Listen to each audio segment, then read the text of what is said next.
Looks like something bad happened. I guess you forgot about me. Want to see the scooping room? I guess you forgot about me. I could hear you, breathing. Admit it, you wanted to let me in. Why do you hide inside these walls? Don't be shy. These are strange circumstances that have brought us together.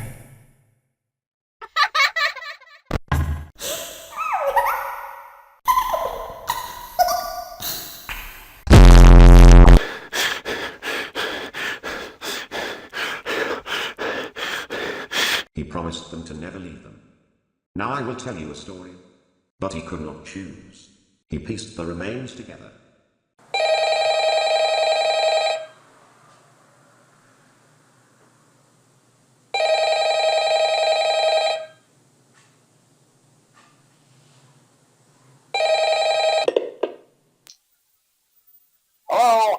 Hello? I wanted to record a message for you to help you get settled in on your first night. I actually worked in that office before you. I'm finishing up my last week now, as a matter of fact, so I know it can be a bit overwhelming, but I'm here to tell you there's nothing to worry about. You'll do fine. So let's just focus on getting you through your first week, okay? Let's see. First, there's an introductory greeting from the company that I'm supposed to read. It's kind of a legal thing, you know. Welcome to Freddy Fazbear's Pizza, a magical place for kids and grown-ups alike, where fantasy and fun come to life. Fazbear Entertainment is not responsible for damage to property or person. Upon discovering that damage or death has occurred, a missing person report will be filed within 90 days or as soon as property and premises have been thoroughly cleaned and bleached and the carpets have been replaced. Blah, blah, blah. Now, that might sound bad, I know, but there's really nothing to worry about. The animatronic characters here do get a bit quirky at night, but do I blame them? No. If I were forced to sing those same stupid songs for 20 years and I never got a bath, I'd probably be a bit irritable at night too. So remember, these characters hold a special place in the hearts of children and we need to show them a little respect, right? Okay. So just be aware, the characters do tend to wander a bit. They're left in some kind of free roaming mode at night. Something about their servos locking up if they get turned off for too long. They used to be allowed to walk around during the day too, but then there was the bite of 87. Yeah. It's amazing that the human body can live without the frontal lobe, you know? Now, concerning your safety, the only real risk to you as a night watchman here, if any, is the fact that these characters, if they happen to see you after hours, probably won't recognize you as a person. They'll most likely see you as a metal endoskeleton without its costume on. Now, since that's against the rules here at Freddy Fazbear's Pizza, they'll probably try to forcefully stuff you inside a Freddy Fazbear suit. Now, that wouldn't be so bad if the suits themselves weren't filled with cross beams, wires, and animatronic devices, especially around the facial area. So you can imagine how having your head forcefully pressed inside one of those could cause a bit of discomfort and death. The only parts of you that would likely see the light of day again would be your eyeballs and teeth when they pop out the front of the mask. Yeah, they don't tell you these things when you sign up. But hey, first station of the breeze. I'll chat with you tomorrow. Check those cameras and remember to close the doors only if absolutely necessary. Gotta conserve power. Alright, good night.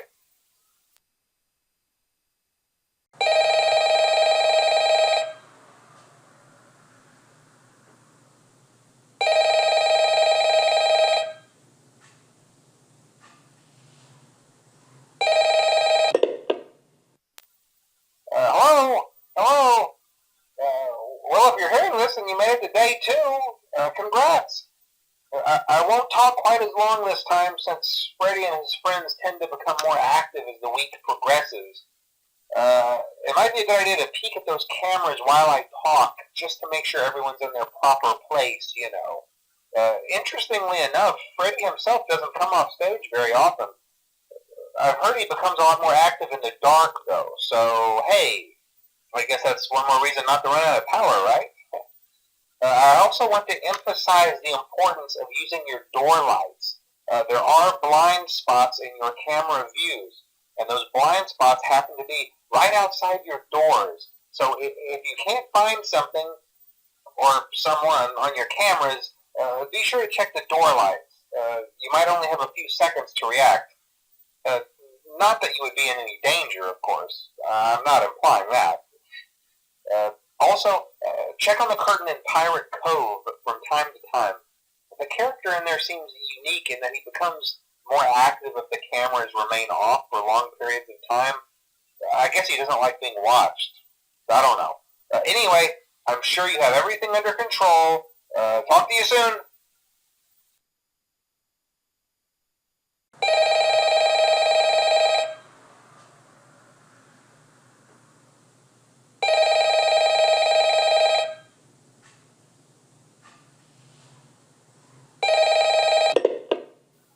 Hello. Hey, you're doing great. Most people don't last this long. I mean, you know, they usually move on to other things by now. I'm not implying that they died. That's not what I meant. Anyway, I better not take up too much of your time. Things start getting real tonight. Hey, listen, I had an idea. If you happen to get caught and want to avoid getting stuffed into a Freddy suit, try playing dead. You know, go limp. Then there's a chance that maybe they'll think that you're an empty costume instead. Then again, if they think you're an empty costume, they might try to stuff a metal skeleton into you. I wonder how that would work. Yeah, never mind. Scratch that. It's best just not to get caught. Okay, I'll leave you to it. See you on the flip side.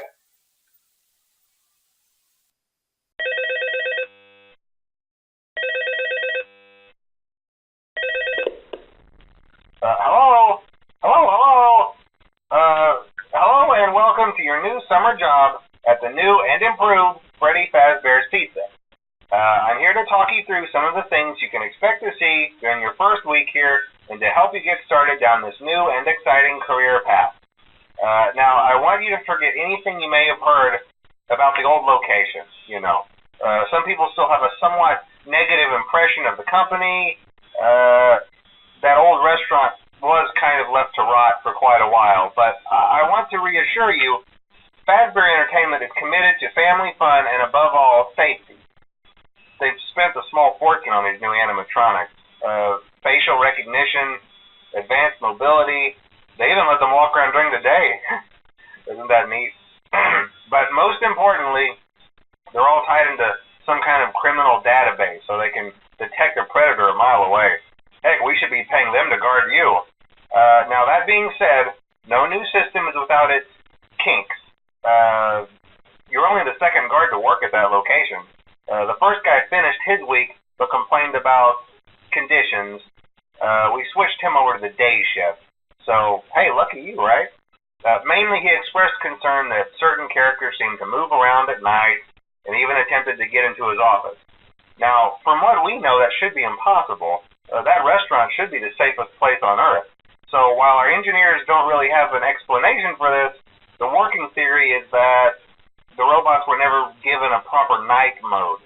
So when it gets quiet, they think they're in the wrong room. So then they go try to find where the people are, and in this case, that's your office. So our temporary solution is this. There's a music box over by the prize counter, and it's rigged to be wound up remotely. So just every once in a while, switch over to the prize counter video feed and wind it up for a few seconds. It doesn't seem to affect all of the animatronics, but it does affect one of them. And as for the rest of them, we have an even easier solution. You see, there may be a minor glitch in the system, something about robots seeing you as an endoskeleton without its costume on and wanting to stuff you into a suit. So hey, we've given you an empty Freddy Fazbear head. Problem solved. You can put it on any time and leave it on for as long as you want. Eventually anything that wandered in will wander back out. Something else worth mentioning is kind of the quirky modern design of the building. You may have noticed there are no doors for you to close. But hey, you have lights, and even though your flashlight can run out of power, the building cannot. So don't worry about the place going dark. Well, I think that's it. You should be golden. Check the lights, put on the Freddy head if you need to. Keep the music box wound up. Piece of cake. Have a good night, and I'll talk to you tomorrow.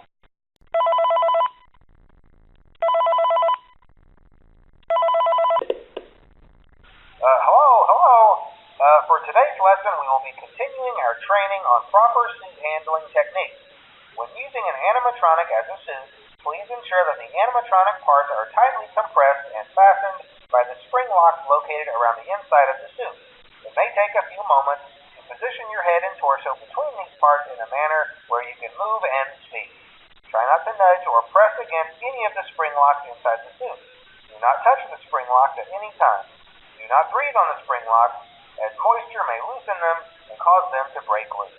In the case that the spring locks come loose while you are wearing a suit, please try to maneuver away from populated areas before bleeding out, as to not ruin the customer experience.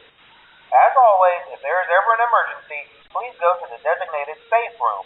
Every location is built with one extra room that is not included in the digital map layouts programmed into the animatronics or security system. This room is hidden to customers, invisible to animatronics, and is always off camera. As always, remember to smile. You are the face of Freddy Fazbear's Pizza.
Uh-oh, how unfortunate.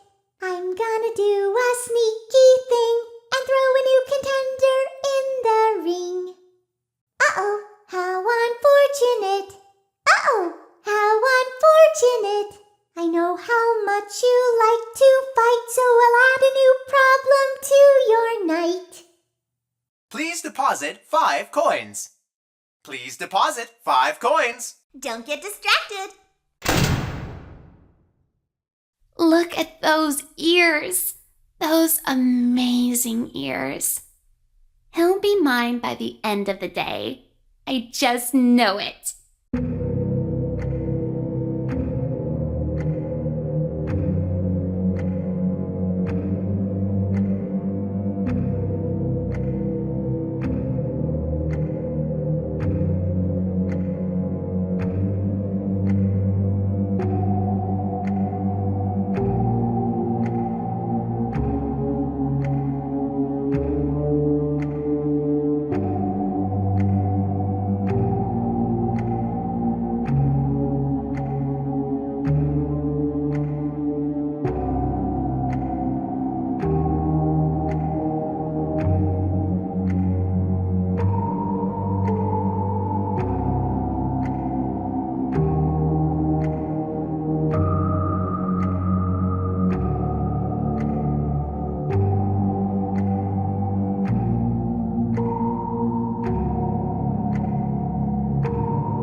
Never underestimate the cunning of a pirate.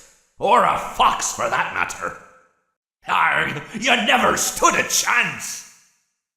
Arg, I came for ye booty. That be treasure, you know.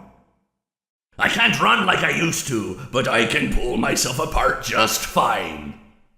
Arr, so much more spacious in here. I may stay a while. Ha! 笑いカワセミは事故ではなかった。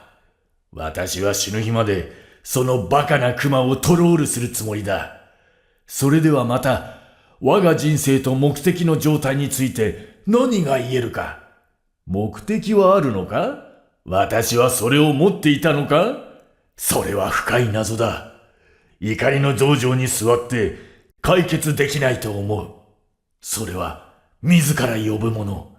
私はそれを何と呼ぶべきかと思った。なれなければならないと思う。ここのアンタゴニストになるつもりなら、私は少なくとも私の隠れ家の名前を持たなければならない。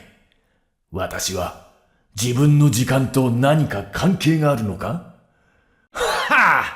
解決できないと思う。それは自ら呼ぶもの。私はそれを何と呼ぶべきかと思った。なれなければならないと思う。ここのアンタゴニストになるつもりなら、私は少なくとも私の隠れ家の名前を持たなければならない。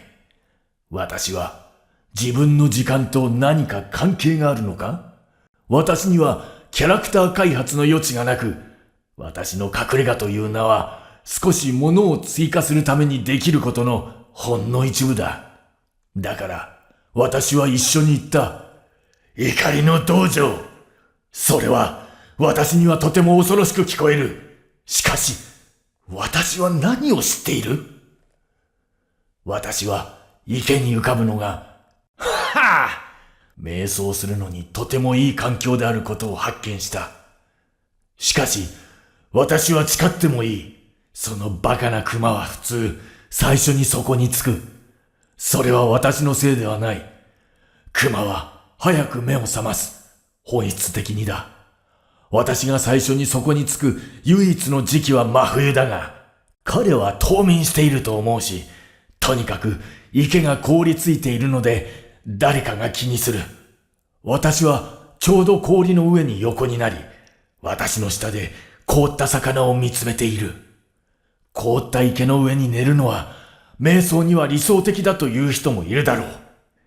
深いものに集中するようになるからだ。とても辛く、体も痛むので、深い集中が必要になるだろう。私はそれが嫌だ。私は毛布が欲しい。だから、私は毛布を取る。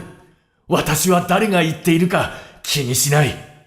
もし私が、私と一緒に毛布を持っていたいなら、私は自分自身を氷の上のブリトーのように振り回すことができる。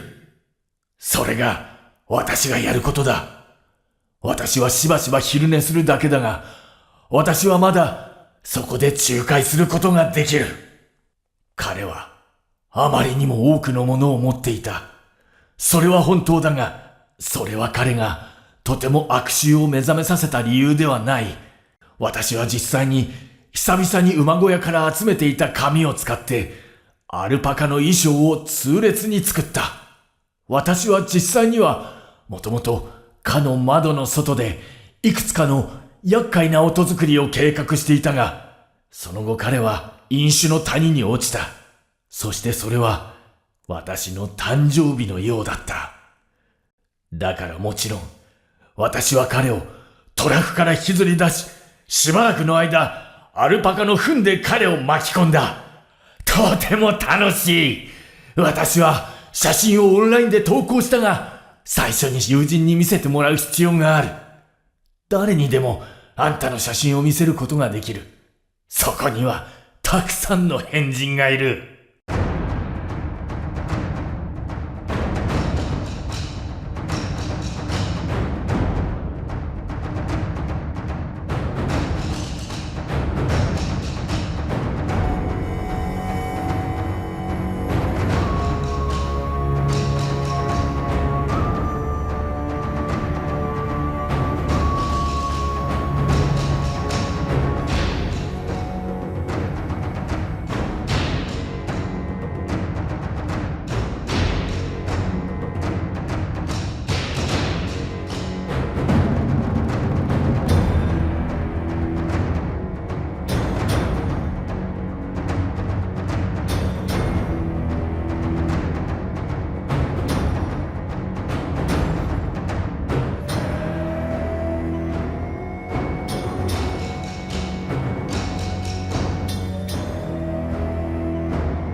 Let me put you back together, then take you apart all over again.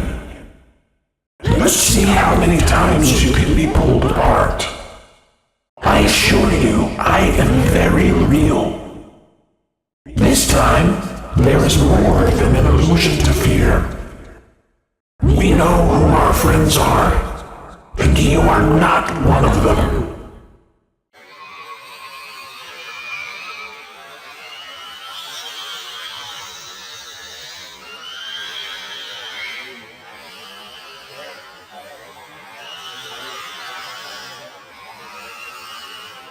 それは暗闇があるまで私を運んだ。目が覚めると、これは死後のビジョンであると思えた。私は何が来るのかを見ていた。私の祖先が前に行った場所を見た。しかし、私の周りの人は言った。いや、私はちょうどあまりにも多くの道場のジュースを持っていたと言った。そして窓の下で、そして下のアルパカの飲み物のトラフに落ちた。ひどい匂いだった。私はここで同じ冷たい朝飯を再び食べている。私はコーンフレークが嫌いだ。それは十分に美味しいが、私の口の中を切り裂き、後で後悔することになる。しかし私は、それこそが戦士であり、集中と秩序を学ぶ一環だと思っている。たとえ、お前がコーンフレークで口を切ったとしても、そしてお前がそれをもう一度食べようとすると、口の中をさらに痛めてしまうので、それ以上悪化させないよう、それ以降は柔らかい食べ物を食べなければならない。我が人生とこのかよばき口が呪わしい。私は遥か昔のこのような日を覚えている。私は同じ木の下に座っていた。朝の瞑想の時間だったからだ。それにしても、あの忌々しい鳥、決して忘れることはないだろう。あれは、この土地に固有のものだとは思えなかった。それは多分、笑いカワセミだった。おい、ああいうものは迷惑千万だ。いくつかの石を投げると、それは正確に戻ってきた。次の日の朝、私はとても早く木に登り、笑いカワセミが目を覚まし、羽毛と葉の房をつけた。私は大きな笑いカワセミのように見えた。とても素晴らしかった。バカな鳥が来て私の横に止まっていたが、それだけで私は計画が終わったとは思っていなかった。それで、鳥を撃ったか？それとも捕まえようとしただろうか。笑いカワセミの服を着た笑いカワセミの隣に座った私は何をしたのか。私は何をしたのか全く覚えていない。それは傘とゴムのズボンと何か関係があったようだが、私はその夜、結構な笑いカワセミのシチューを楽しんだことを覚えている。池に浮かぶことが素晴らしい瞑想法であることを発見した。問題は厄介な学校の子供たちだ。奴らは水中に潜って私を引っ張ったり、蛇を池の中に投げたり、蛇のようなものを投げたり、怒っていた。奴らは大きなカゴにあらゆる蛇を集めてバスケットをぶつけたと思うか？彼らはものすごく怒っていて、水に放り投げられると同時に彼らは私のために来る。ひどい匂いも。私が最後に過ごした時、私はそこに沈んだ。私がそこにいる間、私はビジョンを持っていたと思う。私は私の先祖にあった。彼らは生きていた時代がどんなに優れていたのか、そして最近は子供たちが権威を尊重せず、ビデオゲームに明け暮れ、ポテトチップスを食べる様子を教えてくれた。尊敬も規律もなし。私は彼らに不平を言うのをやめるように言った。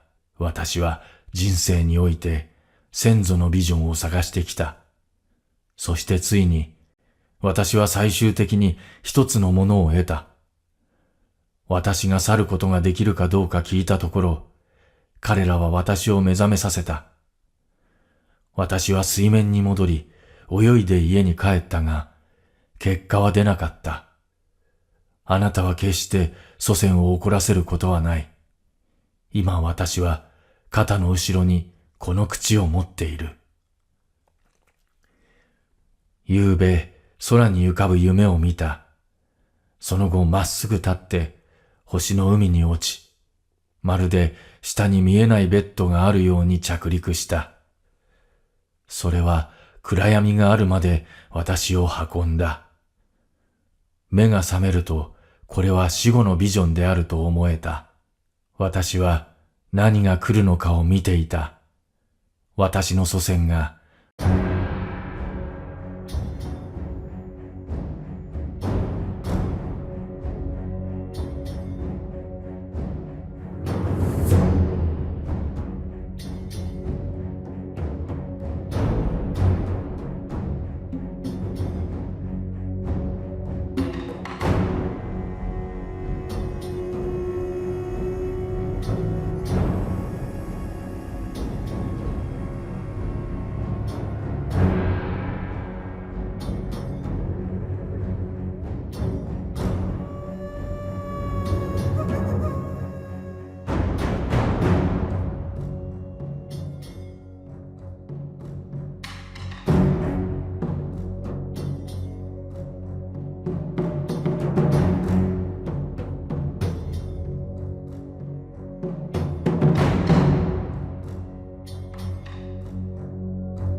I bet you weren't expecting me, were ya?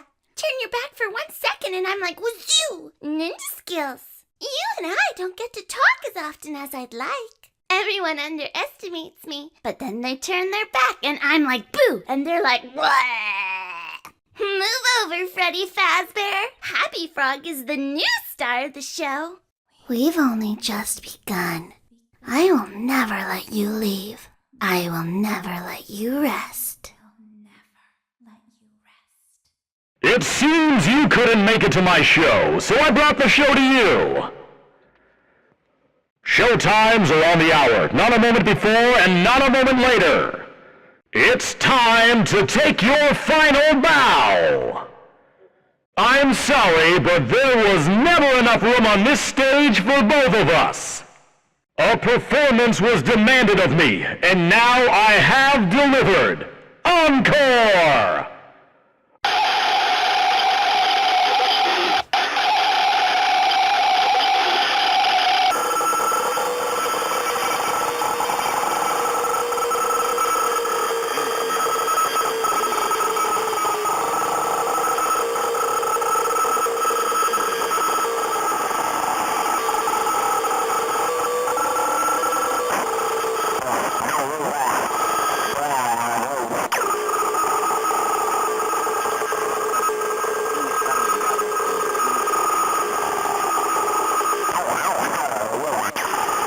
Yarg, ye play with fire, and sometimes ye get burned.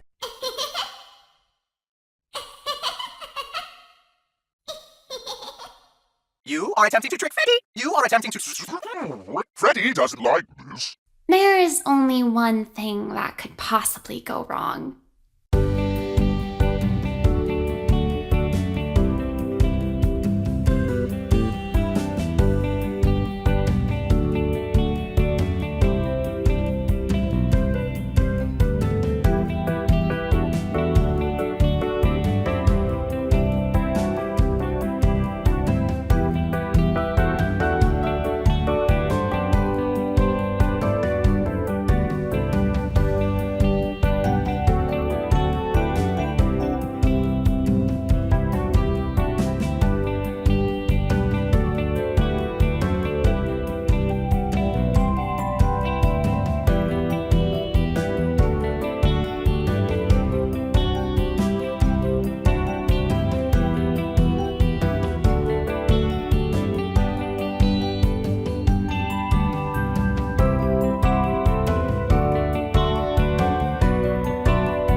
My friend, you have met a terrible, terrible demise. But, I don't feel too bad about it. After all, if it weren't from me, it would have just been from someone else, I guess what I'm trying to say is life goes on. Well, for everyone else, life goes on, not for you. You're dead. But that's neither here nor there. It reminds me of one summer day in the park. I was having just a delightful picnic with my good friend Orville. And I said to him, Orville, I have a story. And he said to me, what's the significance of the story? And I said to him, Orville, not every story has to have significance, Sometimes, sometimes a story is just a story. If you try to read into every little thing and find meaning in everything anyone says, you'll just drive yourself crazy. I had a friend do it once. Wasn't pretty. We talked about it for years. And not only that, but you'll likely end up believing something you shouldn't believe and thinking something you shouldn't think, or assuming something you shouldn't assume, Sometimes, I said, a story is just a story. So just be quiet for 1 second of your life and eat your sandwich, okay? Of course, it was only then I realized I'd made sandwiches, and poor Orville was having such difficulty eating it.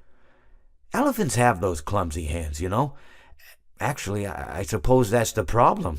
They don't have hands at all, do they? They're all feet. I couldn't imagine someone asking me to eat a sandwich with my feet. Now, if I recall correctly, there was a bakery nearby. I said to him, Orville, let me go get you some rye bread. Now, I'm unsure if elephants enjoy rye bread, but I assure you that Orville does. Now, this was on a Tuesday, which was good because rye bread was always fresh on Tuesday. They made sourdough bread on Monday and threw it out Wednesday, or rather they sold it at a discount for people wanting to feed the ducks, and then probably at the end of the day, finally they threw it all out. I don't recall. I do remember a man who would bring his son to the bakery every Wednesday and then go feed the ducks. He would buy all of the sourdough bread. Of course, you're not supposed to feed the ducks sourdough bread at all. It swells up in their stomach and then they all die. At least that's what I've heard. I never saw any ducks die myself, but I did notice a substantial decrease in the duck population over the course of a few years. I just never thought to stop the man and tell him that he was killing the ducks by feeding them sourdough bread. And if you want my opinion on the matter, and I told Orville this as well, if you want to feed ducks, or birds, or any kind for that matter, it's best to buy seed. I mean, when you think about it, breads of any sort don't occur in nature. They don't grow on trees or spring up from the bushes. I don't think birds know what to do with bread. What was I saying? Oh, yes. So I bought Orville some rye bread. What a fine day it was. It seems that you have met your end. What a pity. I don't feel too bad about it, though. After all, if it weren't me, it would have just been one of the others, I guess. I'm honestly just glad to be out of those air ducts. It's not easy for a hippopotamus to fit up there, and not easy to get down either, and not as young as I used to be, as you can see. I used to be able to do all the sorts of things. You're young, you're vibrant, you have that sort of pep in your step. It reminds me of a conversation I was having with one of my good friends, Orville. We were having a nice picnic one day. I believe it was summer. No, perhaps it was it the fall? Yes. It was the fall because the leaves had turned already. But I said to Orville, I says, Orville, I have a story to tell you. And Orville looked at me, kind of odd and said, what's it about? I said to him, not every story has to be about something, Orville. Sometimes a person just wants to talk. Why does everything have to be a story? I said to him. He just looked at me and he said, well, you said you had a story. And, he was quite right. I did, in fact. I told him I had a story. I suppose if a person just wants to talk, then it's best to not announce that you're telling a story. Telling a story does come with its own pressures and expectations, I suppose. After all, If you're just talking to a friend, then there's no more expectations than if you were talking into the wind.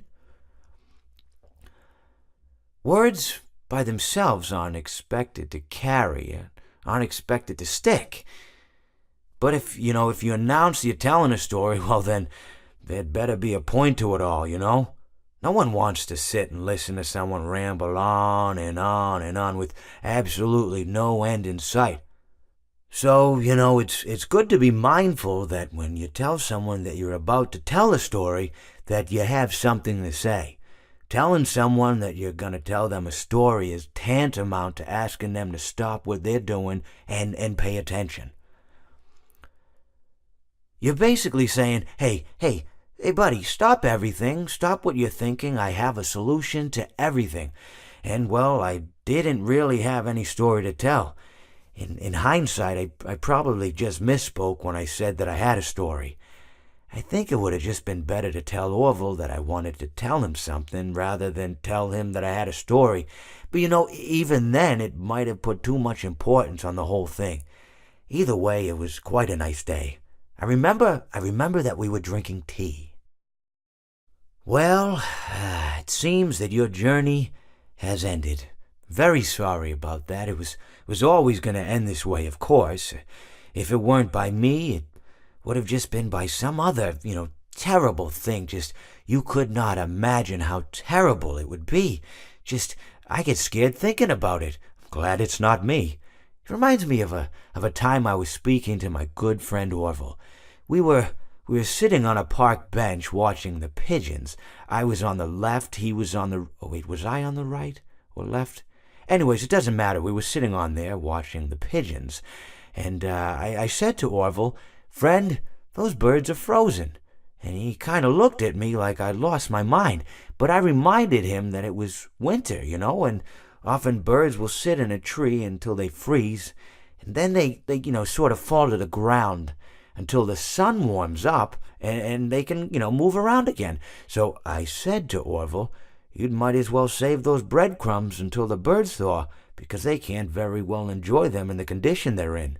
To which he asked what I meant, and asking what condition the crumbs should be in before he threw them to the birds, assuming that I meant the birds couldn't enjoy the breadcrumbs in the condition that the crumbs were in, when in fact I had meant the birds could not enjoy them in the condition that the birds were in, considering that the birds were frozen. So he took a moment and then threw his last handful onto the ground. I said to him, "Orville,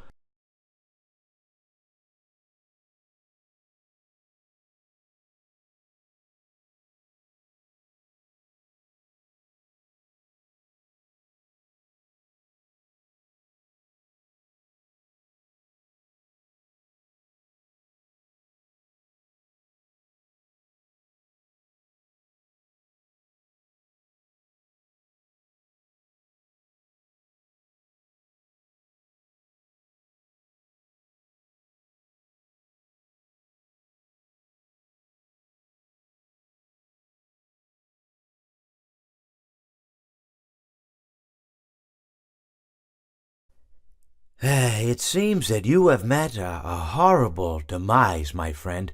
But, these things happen in life. Life goes on. Not for you, obviously. You're dead. But it reminds me of a time I was having a conversation with my friend Orville. We were, where were we? I think we were by the river. We were sitting by the river and watching the fish leap over the falls. And I said to Orville, sometimes I feel like a fish leaping over and over again, always trying to get somewhere, though I don't know where, only to find myself in the jaws of a beast. He, of course, looked at me, surprised, "Have you been in the jaws of a beast, friend?" To which I said, "No, of course not, Orville." I said, No. I simply meant that life can seem like a relentless endeavor to overcome meaningless obstacles, only to meet an equally meaningless fate, regardless of your efforts, regardless of the obstacles you've passed. And Orville, he stood and proceeded to drape me with a picnic cloth, to which I asked him, I said, "Friend, what What are you doing?" He looked at me very concerned, really. "I feel like you've gotten too much sun." Indeed, indeed I had. He proceeded to pour me a glass of just ice-cold lemonade. Ooh, you ever mix it with iced tea? You do like a little half lemonade, half... Ooh, it's so... You should try it some... Well, you can't because you're dead. But anyways, so you may be asking yourself, how did I go from sitting by the falls and drinking lemonade to being wedged in the air duct? Not only with Orville, but with an entire assortment of fruity-colored friends. Well, there's really no good answer to that, but perhaps I met a demise of my own at some point, and this is my afterlife or my dream, whatever it might mean. I honestly don't know. Or maybe it doesn't mean anything at all. Maybe it doesn't mean anything at all. I'll just wait for him after school, throw a bag over his head, hit him with a shovel, and drag him into the back of my car. Then, when he wakes up, I'll tell him that someone was trying to kidnap and kill him. I don't know, Balloon Boy maybe. And then I'll tell him that I rescued him. He'll fall for me immediately. I told him that I needed help with my homework, but once he's there, I'll have him. And once I have him, he'll be mine forever. I told him that my house was on fire, but once he's there, I'll tell him that I threw myself on the flames to put them out. He'll be so impressed that he'll fall for me immediately. And once I have him, he'll be mine forever.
has come back. I told him to come over later. That should be enough. And if he doesn't show up, I'll just go to his house. And if he doesn't open the door, I'll just find a window. Chimney's always an option. Or I could set the house on fire and wait for him to run out. Then he could run into my arms.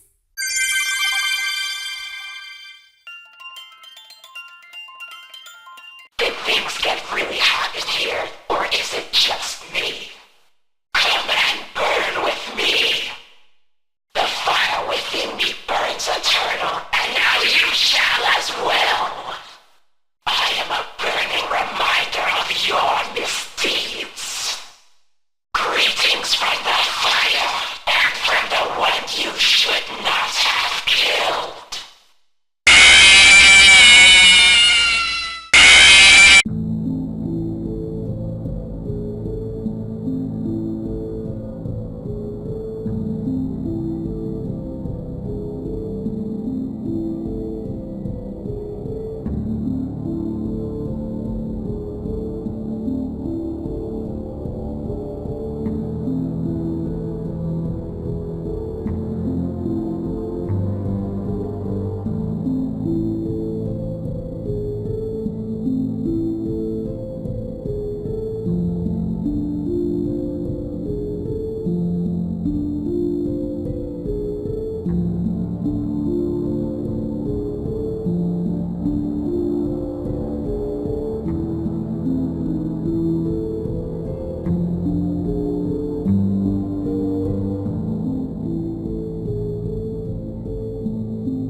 be over soon.